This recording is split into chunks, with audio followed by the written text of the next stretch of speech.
entertain yourself. That's right. That's right. Absolutely. Okay, what do you got now? Can you just kind of talk us through what it was? What are you on now, or tell me when you're okay? We are now. Okay. Talk a little bit about, like you said, you're from the area, you know about Mankato, you had been there, but what was it like your first training camp going into the town?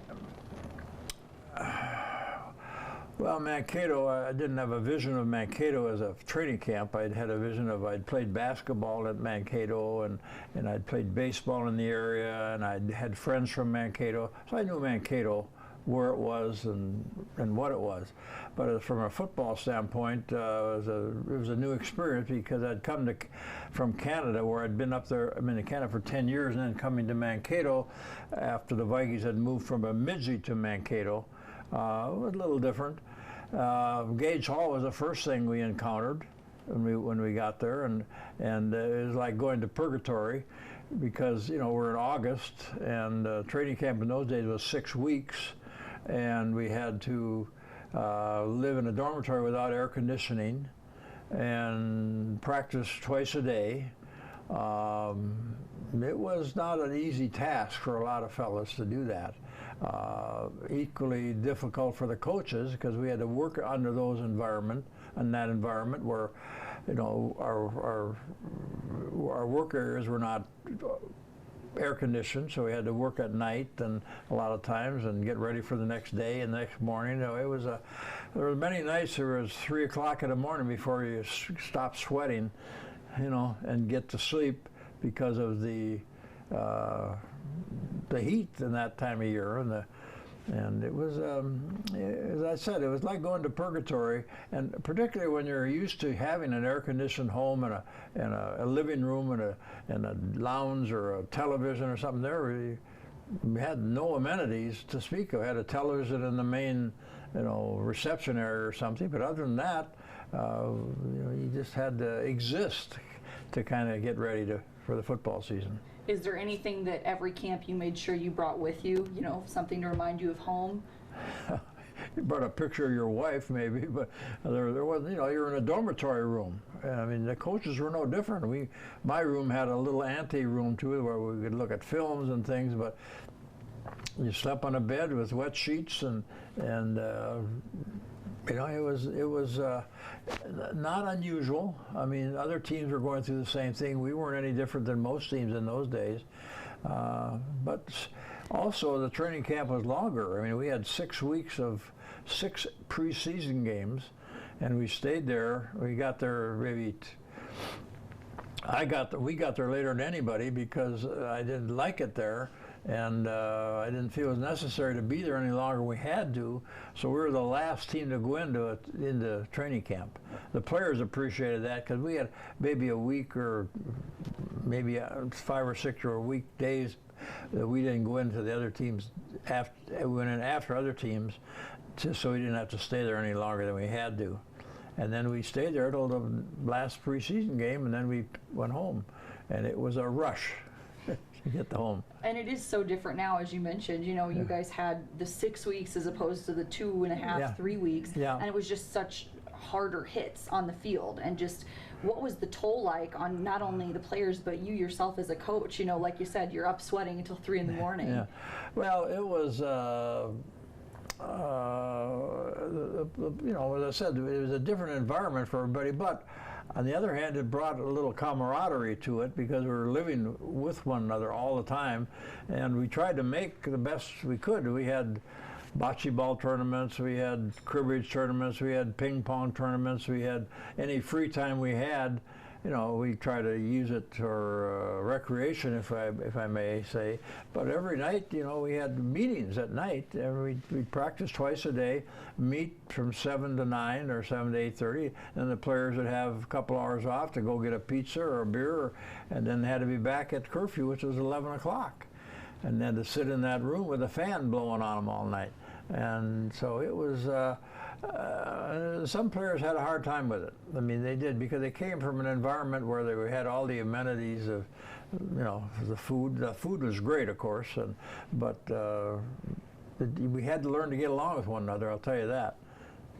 And like you said, you know, the camaraderie was there and you built it as a team. Was there any kind of pranks or hijinks or just between the players and the coaches? Well, you might have to ask the players about that, because they were, you know, because there's no idle time, but idle minds think of lots of crazy things to do to one another as a pranks more than anything else. And of course that would happen. At practice, at meetings, in the dining halls and things like that, but learn how to get along. It kind of, you know, really it built a team concept. The players learned about one another, the idiosyncrasies of one another. They learned the tolerance they had for one another, and of course we practice harder than they do now. You know, with the Corey Stringer thing was a big wake-up call for everybody to have something like that happen.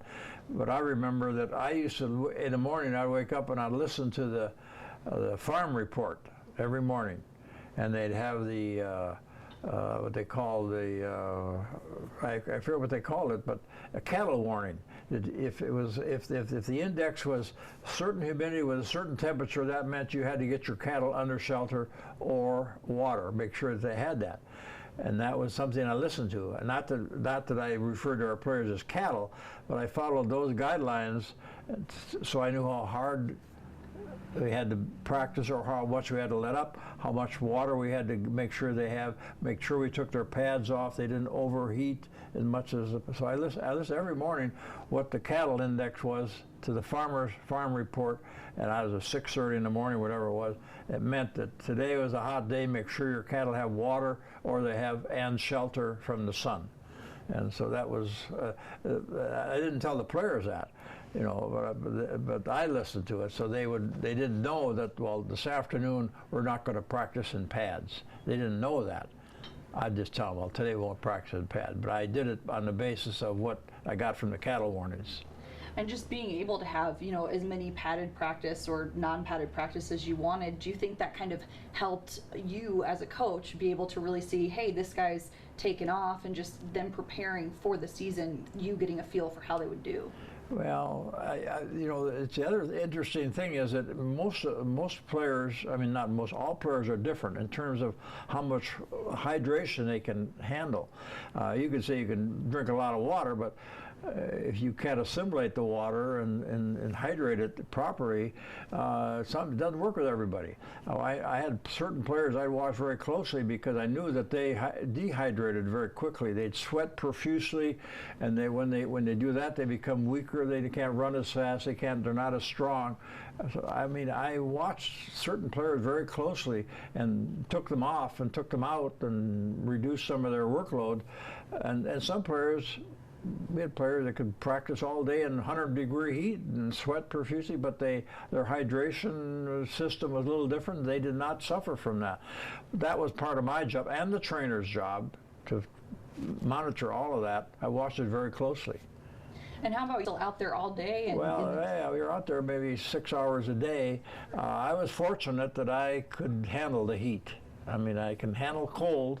And some people can't handle cold or heat. Either one doesn't make a difference to me. I mean, that's just not, I don't mean my personality, but just the way your structure. I mean, I always had enough hydration when I was playing even. I remember one day we played in Midland, Texas in a preseason game with 92 degrees at 9 o'clock at night, and I played the whole game, and we had players that, you know, were fainting and had to be intravenous fluids and whatnot. So but I was fortunate. I didn't have to do that. But I understood what other players went through. And I remember one particular player, Oscar Reed, was a familiar name to a lot of our fans. Worked hard, sweat profusely, but he didn't have a big tank, I call it, because he'd wear out real quick. Very closely. No, we always practiced. I mean, they never knew. See, you can't, I never let them know when we were going to have time off. They didn't know about the cattle warnings. I knew about the cattle warnings. They didn't know if there was a rainstorm coming. I knew if a rainstorm was in the forecast as for our practice schedules and whatnot. So it was never, if it rained, you know, we would go in the field house and take off our pads, and we'd practice indoors, or walkthroughs they called it. Didn't have to exert so much, but you just have to be adaptable. If you did not have an indoor facility, now the Vikings have indoor facilities. If it rains, they get indoors. The one thing that you was very aware of was lightning. You know, because you're very susceptible to lightning strikes on golf courses and big open areas, and so I always kept track of where the lightning might be coming from. So I always had a check with the Weather Bureau, because lightning, you can hear thunder 5 miles away and lightning will strike over here, and so I was very aware of that too, and made sure we were not on the field when lightning might be a factor, and we were very fortunate that we never had a problem. And all the things, you know, not only coaching and evaluating the players, but as you said, making sure that they're staying healthy, making sure that you know the weather and you're keeping player safety as a priority. Well, you get to know the players very well. You know, in fact, I swear I knew a lot of the players better than their wives knew them. I knew their idiosyncrasies, I knew their strengths and their weaknesses, and I knew their emotional levels. All those things you try to evaluate, you know, if you're thinking about a player and why he's not performing as well as you think he should perform. Maybe there are other, you know, maybe he had a fight with his wife that day, or a bad phone call or something. So but that's part of your job. It's not necessarily me. It's all coaches do the same thing. And it's a little different nowadays, just with the lines of communications and the internet and all of that stuff. But for those 6 weeks when you guys went to camp, it was kind of radio silence to a point. I described it earlier. It's purgatory, you know, because it's they were isolated, and the length of time you spent there. When we would leave, in fact, it's been story told many times, but you know, if we were going to play a preseason game, for example, in Minneapolis on a Saturday night, we would practice on Saturday morning maybe, and then they had so much time to leave Mankato, get to the stadium, get dressed, get in on the field.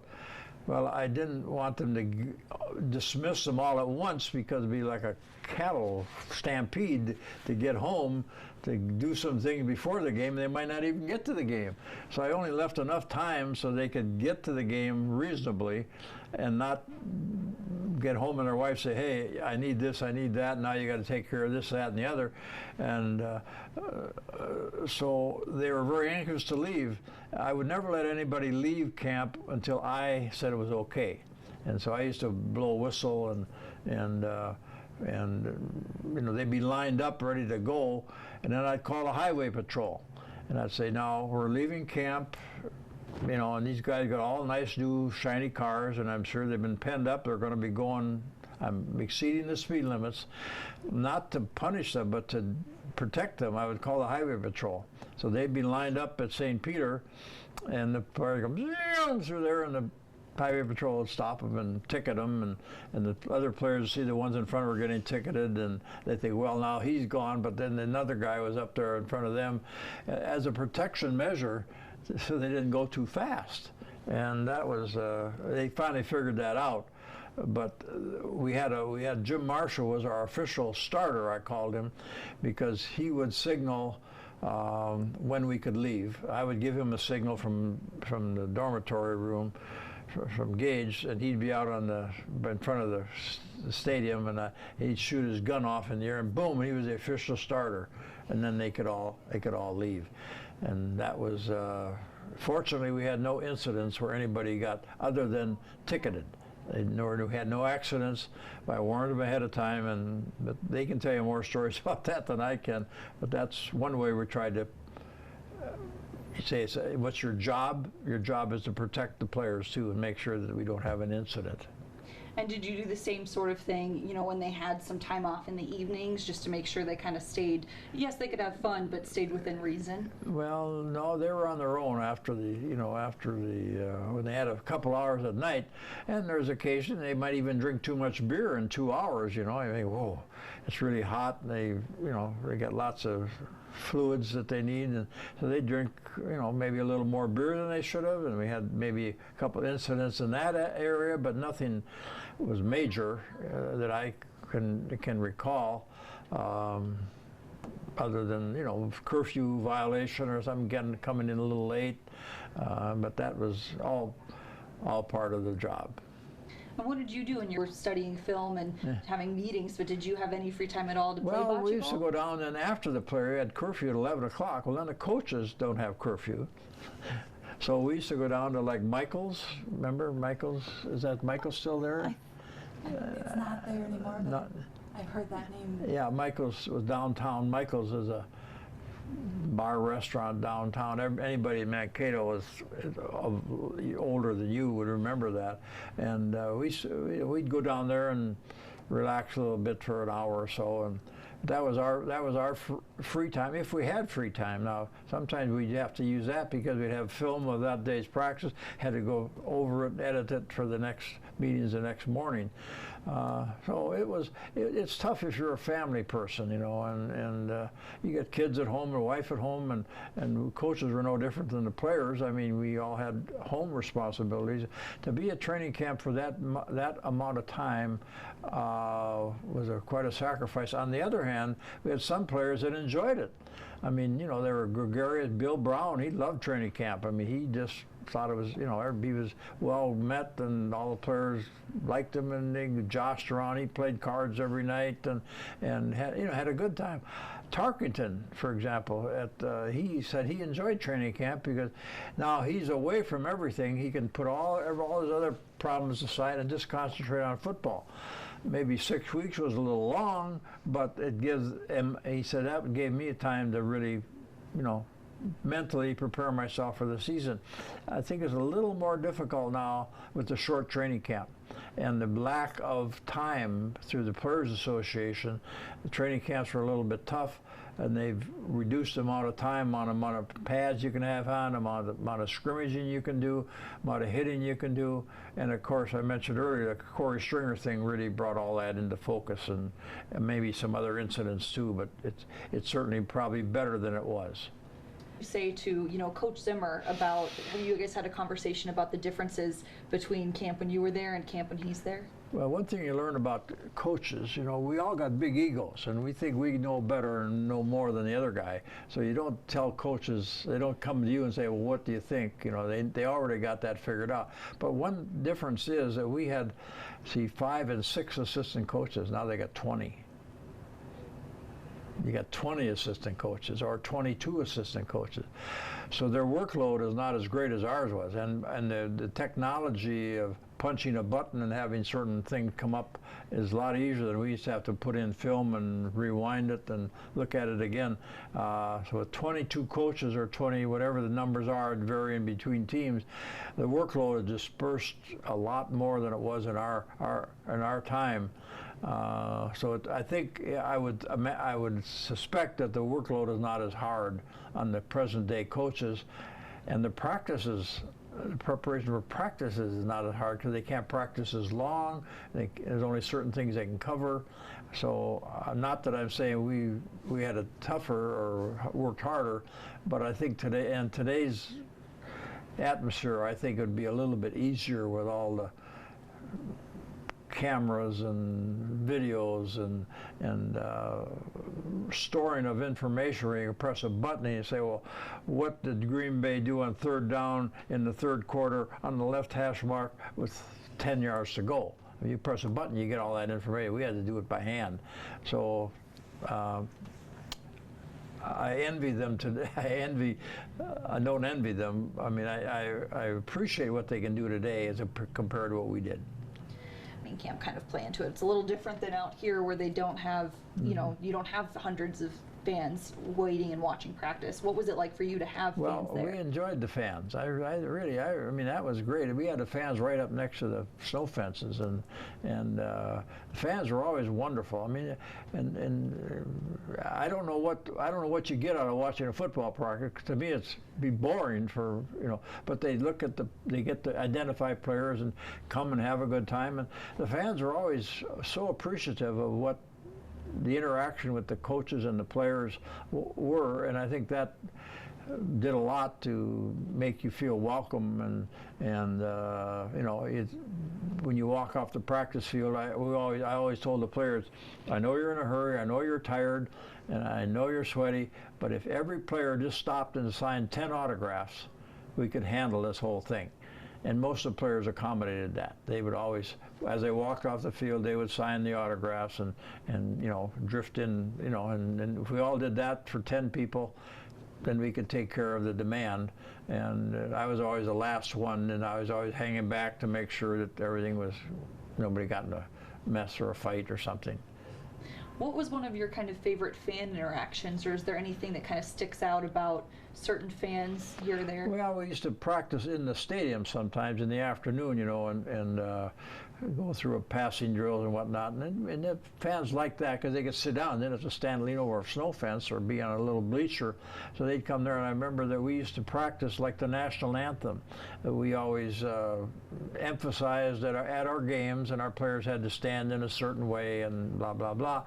And so I would take them in front of the stands and make the players all line up along the sideline and face the crowd and sing the national anthem, and get the crowd to sing with them, you know, and say, now, you know, and I explained to them before, you know, they're going to appreciate this, and I don't want you chewing gum or scratching or, you know, fidgeting or all doing all those things, and you got to take your helmet off, stand still, and sing the national anthem. Now I tell the crowd to stand up and do the same thing, and they'd sing.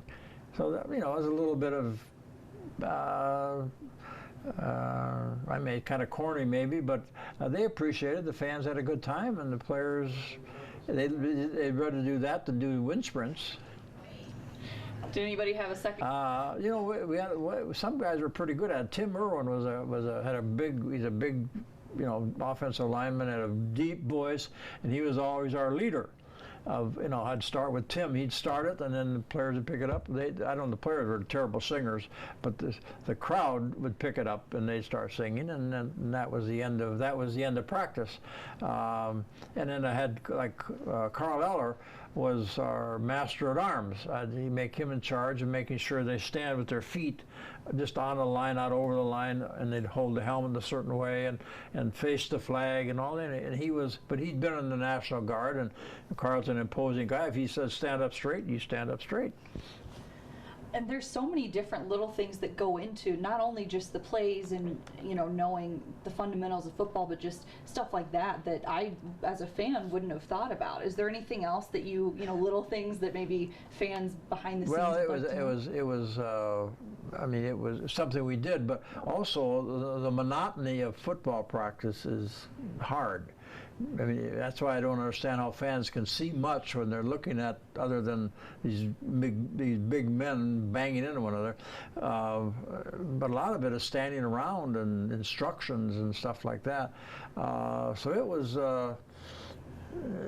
It's a tedious kind of a thing, and you try to break it up in little segments if you can, just to get them to relax a little bit and then come back and start over again. Any incidents, for example, we'd have a tough practice.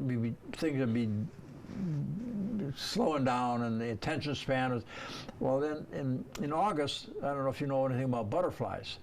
Monarch butterflies migrate in August, and they migrate from here to Mexico. And they fly over Minnesota in August. Now, there are certain days when the light wind, the monarchs are coming through, and you can see them. Now, you won't most people won't notice them, and there won't be a flock of them. There might be, you know, a couple here and 3 there and 5 there, but you can see these monarch butterflies if you look. So I'd say, time out, and I'd say, now I want you to all see how many butterflies you can count today in the 5 minutes. And then, you know, I have to explain to them now, see these butterflies? I want you to count them. They're all headed for Mexico. Just be glad you're here and not headed for Mexico. But count the monarch butterflies, and they migrate to Mexico. Wow. So that would be something that would break up practice for 5 minutes maybe, but then you come back and their attention span, you got their attention again on what you're trying to do, and you find you make less mistakes when your mind is clear a little bit. A nice little refresh before, yeah, you know. That's simple. Yeah, anything like that would kind of helps the monotony of football practice. And a lot of the players we spoke with talked about the tunnel, how there was a, 2-a-days as hard as you can go right in the middle of camp. What can you tell us about that? About the what? The tunnel, where it was, I think, 16 days straight where you had 2-a-days. Well, it's an endurance contest. They've got to find a way to do it. And what you see out there are maybe 100 or 90 or 70, whatever number of players are in training camp. But what you don't see are all the players who didn't make it to training camp. The country's strewn with wannabe professional football players. They just couldn't make it. They weren't good enough. Physically, they weren't physically big and strong or fast enough, or mentally they didn't have the makeup. The regimen, the injuries that they accumulated along the way cropped up. So the whole countryside is strewn with players who couldn't make training camp. They weren't quite good enough, and they had to be eliminated along the way. And that's the sad part that people don't realize. They think that every professional football player drives a big car and lives in a big house. No, the top ones do. But the lower echelon, the minimum wage player makes good money, but nothing like you see at the top. And all the players strewn along the way, all the wannabe professional football players all over the country, those are the ones that you feel bad about. And even when they still had to perform better than the guy in front of them, and to make the team. And that's, from a coaching standpoint, that's always the toughest part, is to tell a player that he's not good enough. I always did that myself, because I think the player would accept that I told him maybe it's time to get on to something else. Now, some of them wouldn't buy that. They'd say, hey, I'm going to play somewhere else. Well, I wish them luck, and if I can ever help you or recommend you or something, if they want somebody to call me. But I said, on this, today, you're not, we got numbers, we got to cut down, we got to do this. And some of them just break down and don't want to even go home, because they've considered themselves a failure. But that's not the case. They're not the case. They just aren't good enough at this time on this team today. They might be good enough somewhere else, but not today here. But I always made sure I told them. They didn't hear it from the trainer or the coach or the owner. I told them, so they would accept it more from me than they would from an assistant coach. I think I owed it to them to do that. Yeah. 6 weeks of preseason games. Well, then you have a point in time where you start with a number. I forget what the numbers are now, but you might start with 80 or 90 players, and then you got cut down times until the week before the first game. You got to get down to your final numbers. The numbers are larger today because the teams have more money today. They can afford to keep more players, and they do that. But they still have to cut players, and that's a difficult thing to do. And I'll give you one example. We had a quarterback one time, and I don't remember his name. He was from out west, Washington, Oregon, somewhere. Had a great collegiate record, wonderful record. We drafted him in lower rounds, and because he had all these numbers, he'd played, and he committed, a very bright guy. He'd been all city, state, whatever he was, everything in high school and college. We brought him in, and he come in, and he was the nicest kid in the world, and he had expectations to be NFL quarterback his whole life. Now his time has arrived. Well, we had Tarkenton at the time, we had Kramer at the time, we had somebody else, and it became obvious to us and to him that he wasn't going to be quite good enough. I mean, had too much talent in front of him, and you could see the whole. His dream was every day was going down and down because he wasn't measuring up to the guys in front of him. So at the final, not the final, I don't know I don't know when, at what point we had to release him, but I called him in and talked to him, and he didn't even want to go home. I mean, he's a failure. I mean, in his mind, he's failed. His dream had been shattered and he'd been failed. But as I talked to him, I said, I don't know what you're going to do the rest of your life, but I said, whatever you're going to do, you're going to be better off than you were if you're going to be a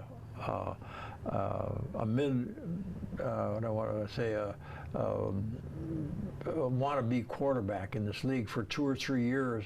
I said, you bring the same attitude, the same intelligence, the same work ethic, and the enthusiasm into whatever you're going to do, you're going to be much better off than you are here as in a professional status. And I kind of sold him a little bit, but I'm not sure it was totally, I didn't know if I did or not. But anyway, I think he left feeling a little better, but still had to go home as a failure in his mind. I said, you're not a failure, just a step in life, blah, blah, whatever it was.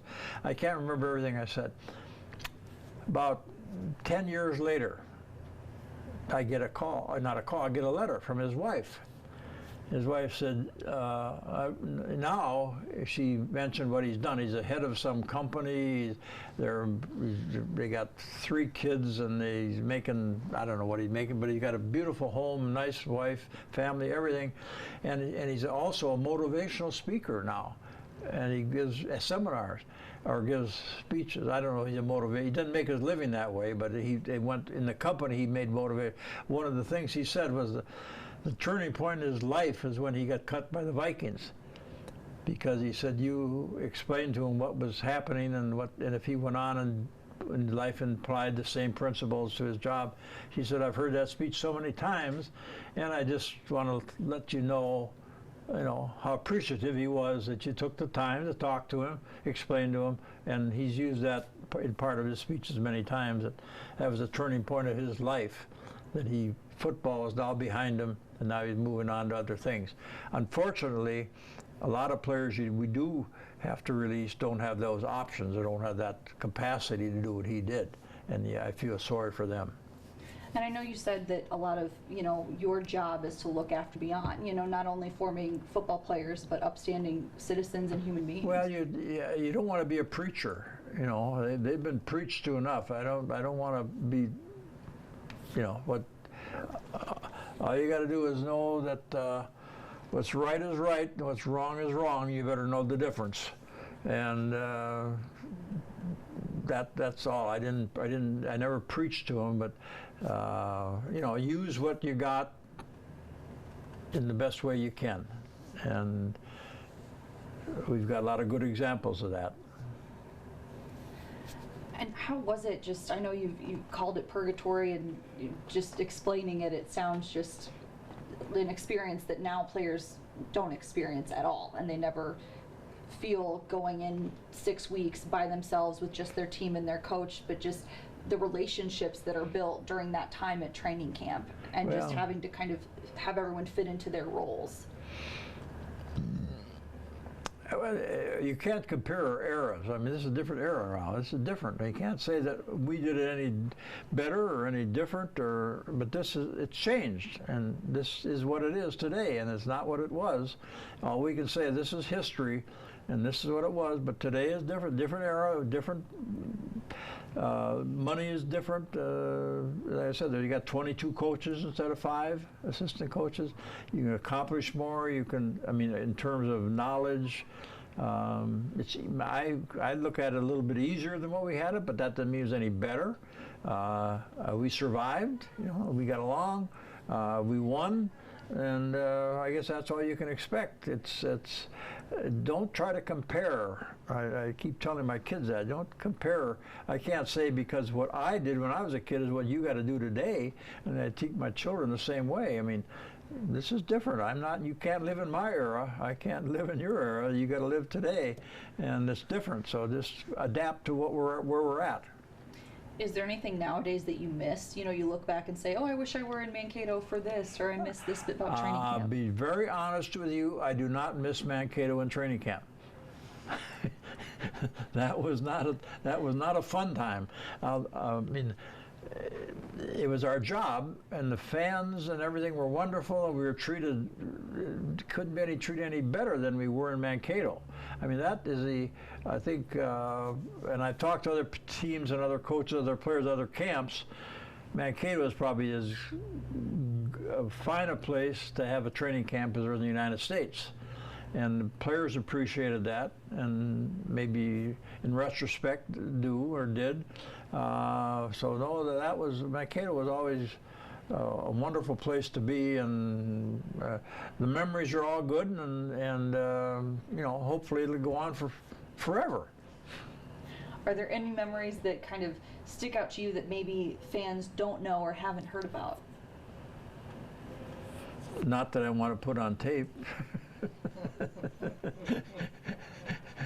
Oh yeah, you know, but you see, in those days we kept everything in house.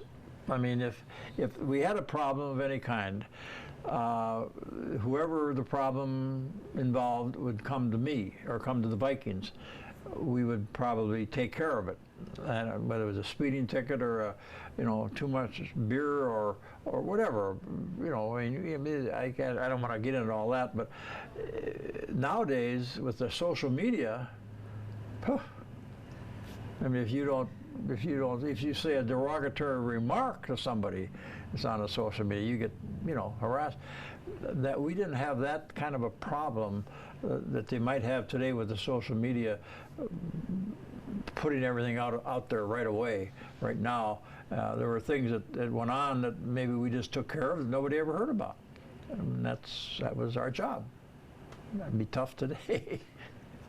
Well, even just any time a player goes out to eat to grab a sandwich or something, you know, there are people there taking photos, sending it on social media. Well, that's the one bane of these cameras, you know, because every time you do something, somebody got a camera. I mean, if you go out to, you know, anywhere you go, I mean, somebody puts a camera in your face. It's an irritant as being in the entertainment business to have that happen all the time.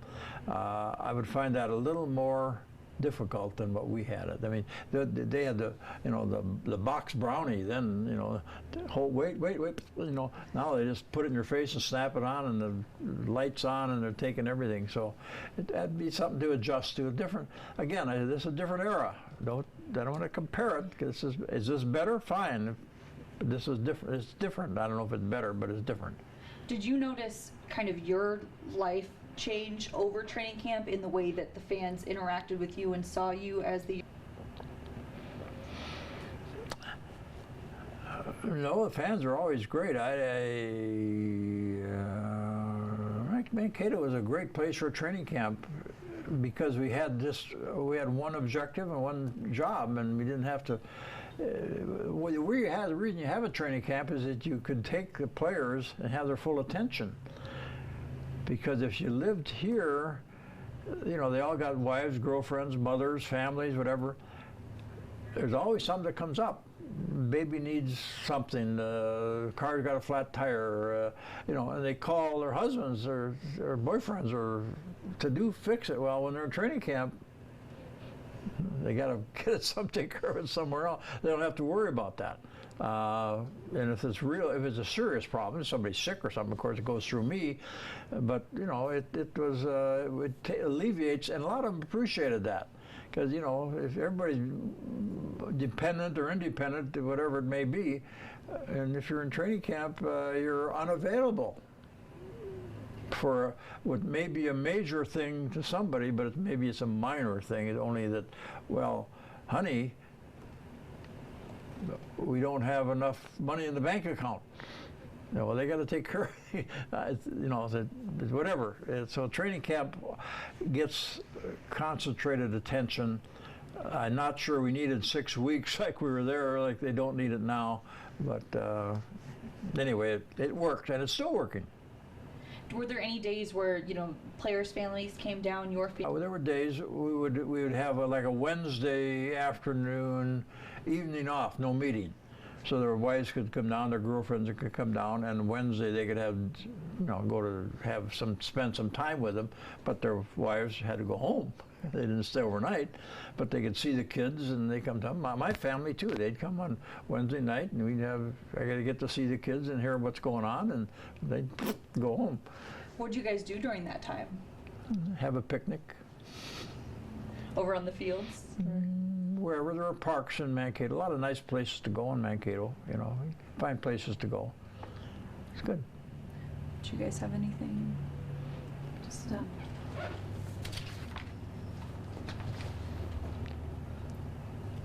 Was there ever any thought from the organization of, do we really need to be 70 miles to the south? Is there something that we can do closer to the headquarters or anything like that? Or The evolution of this thing may change. I'm not sure Mankato is going to be, in 20 years from now, it's going to be the place to go.